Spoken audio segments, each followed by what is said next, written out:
യേശുവിന്റെ ഏറ്റവും പ്രിയമുള്ള കുഞ്ഞെ 2 സാമുവേൽ 7:28 ദൈവമായ കർത്താവേ, അങ്ങ് തന്നെ ദൈവം, അങ്ങയുടെ വചനം സത്യം.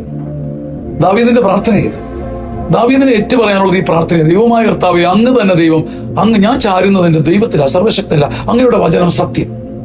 മാറിപ്പോകുന്ന അഴിഞ്ഞു പോകുന്ന ഒരു വചനമല്ല എന്റെ ദൈവത്തിൻ്റെത്.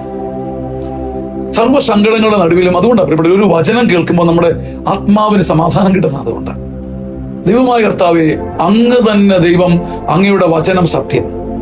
ഒരു നാമജപം പോലെ ഇത് തന്നെ പറയുന്ന ഒരു രക്ഷയുടെ ഒരു അനുഭവമാണ്.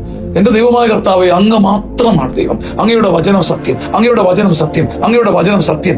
ഇങ്ങനെ ഒരു 100 വട്ടം പറഞ്ഞിട്ട് ഒരു ദൈവവചനം നമ്മളോട് തന്നെ പറഞ്ഞു നോക്ക്.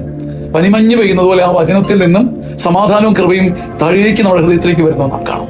2 സാമുവേൽ 7:28 കർത്താവേ, അങ്ങ് തന്നെ ദൈവം, അങ്ങയുടെ വചനം സത്യം.